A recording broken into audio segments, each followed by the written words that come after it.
We went with the destructive charge passive, so that way we're able to reduce the amount of damage that the enemy is dealing to us, which is going to make us a little bit more bulky than we would originally think. 1 point in the flame shield, max out the teleport because we are going to be teleporting a lot, and we are going to utilize the teleport enchantment in this setup. Glass cannon we have maxed out. For our one-handed setup, we do use lucky hit a good amount, but for our two-handed setup, we do not. So we have the elemental attunement inside this setup in combination with some cooldown in order for us to keep a very nice flow of combat.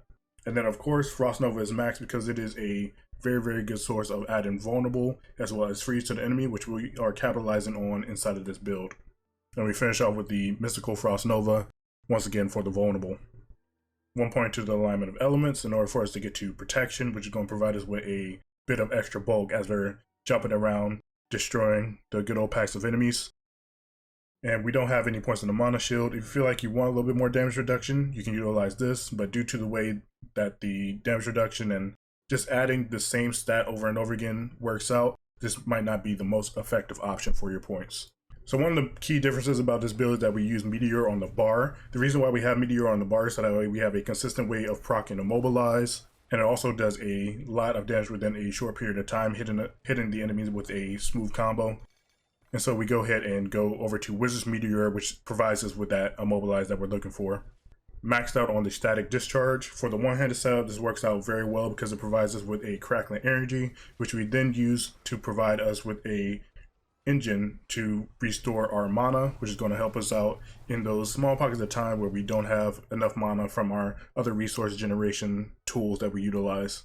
So 1 point into permafrost, so that way we get over to hoarfrost, which when the enemy is frozen, we're going to be able to get a lot more damage out of it.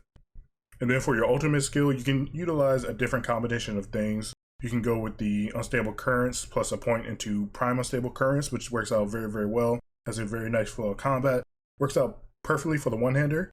For the two-hander, I have found that going deep freeze works out a little bit better. And then going into the cooldown reduction has a very nice flow to it, as well as you're able to combo off of the deep freeze and do a lot of damage within a small period of time. We have 1 point here in order to increase our crit chance, and ultimately to get over to electrocution, which is going to provide us with more damage reduction in terms of how much the enemy is dealing to us. And then the star of the show is really Shatter, which we talked about earlier. It works very well in combination with not only our charged bolts, but also our unique that we're going to be using for the chest piece. If you're in a world boss situation and you feel like you need a little bit more DPS, a little bit more uptime on your setup, you can swap over to the overflowing energy, which with the crackling energy that we already have inside of this build, we'll be able to utilize in order to get our cooldowns down a little bit lower and be able to have a bit more DPS inside of those world boss situations. But I haven't found that this has been too needed for the general clearing of dungeons and whatnot. For our enchantments, we are running the teleport enchant. So this in combination with us getting extra evade charges on our boots works out super well to give us 5 different teleports, so that way we are super mobile on the battlefield, as well as providing a lot of CC and a lot of opportunity to blow up packs of enemies at a very good pace. This in combination with either the fireball enchantment or one of our other choices, which we'll talk about, are great for not only blowing up the screen, but providing a little bit more utility. So the fireball enchantment works out well with Shatter due to one enemy blowing up, we get the fireball damage on that one enemy that blows up. And then that transfers over to the next target, which then causes a chain reaction to exponentially scale up how much damage each of those enemies is taking. So instead of running the fireball enchant, you can run the firebolt if you have something like damage reduction when burning, which works super well inside of sorcerer setups.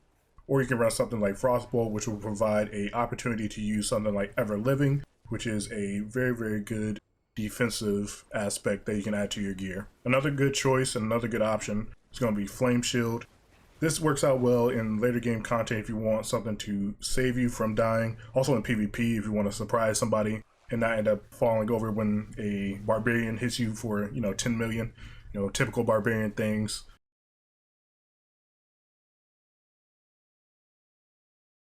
For Helmet Slot, we're going for maximum HP as well as cooldown reduction.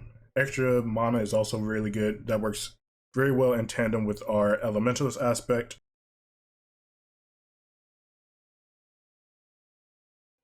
So the maximum mana increase pairs very well with this lucky hit, up to a 5% chance to increase your primary resource. The things that you're looking for your gloves are the charge bolt, crit chance, and then you can go for another one of these bonuses, which is going to help you out with the overall flow of combat.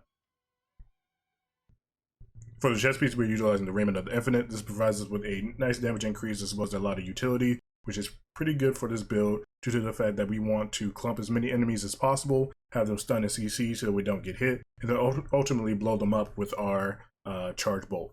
Now, one key thing that's very good about stunning the enemies is the fact that we utilize the Static Surge keynote, which when the enemy is stunned and they are close, we restore 10 mana per enemy, which is going to provide another way for us to get back our resources at a very, very fast rate. If you do not have the Raiment of the Infinite, I would look for defensive options on the chest piece, which will provide you with a nice bit of bulk. You will still be able to run around with this build and still be able to do very good damage with it, even without the Raiment, but I would say that this is definitely recommended. For the pants, we went with all defensive, and then Disobedience is very, very good due to the way the armor works in this game. For our boots, we are looking for the max evade charges. This is due to us having the teleport enchantment like we mentioned earlier, and then anything that increases the cooldown works out well for this build. So in this case, we have different ranks of Frost Nova, teleport, and we also have intelligence added some extra damage. And then you can look for any of these other bonuses, which will also help out the build. Here's what we're rocking for the weapon. We're just looking for as much vulnerable as well as crit damage as possible. For the amulet, Devouring Blaze is going to be our biggest damage increase. So this way, when the enemy is underneath the conditions of burn or also immobilized, they're able to get crit for 60% to 150% more, which is going to be a very, very big boon to our crit-based build. One random thing that works out well inside of the setup, if you do have one instance of damage reduction to distant, if you don't already, due to the way that the damage reduction works in this game, this is going to provide you an opportunity to eat a hit that would typically kill a lot of different players. I know the Bone Archers and the Wraiths that shoot out the little red lightning do a lot of damage, and then with this, I've been able to tank the hits at a very, very good rate. For rings, you're looking for anything from the critical strike damage to the vulnerable damage. I do like having the maximum life on them due to these being one of the few places that you can get it, and then extra bulk is always good. Maximum mana, again, works in tandem with the elementalist aspect. One big thing to note about the aspect of control is the fact that each one of these statuses, if they're applied to the enemy, are multiplicative of each other. So that means that when the enemy is frozen, you're getting 34%. When they're immobilized, you're getting 34%. And if they're stunned, you're getting another 34%, which is going to multiply off of each other and provide you with a lot of damage. So this is one of the key aspects that we need for this build in order to see those larger numbers. And here in this slide, we're running the Prodigy aspect. And here's our offhand that we do like. We want some lucky hit chance in order to provide us with another way of proccing our lucky hit resource generation, which works out well. Mana cost reduction is great, as well as cooldown reduction is one of the best stats that you can roll for in the game.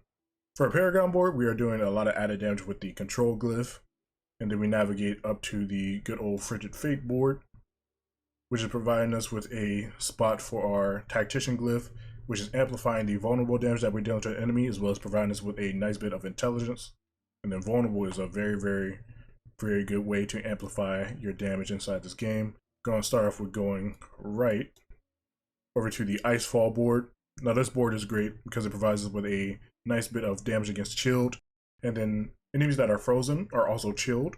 So this is a nice low damage amp. And then we have our good old destruction glyph here, which we are still scaling up, which is going to provide us with a lot more damage because it is amplifying the critical strikes, which we are all about.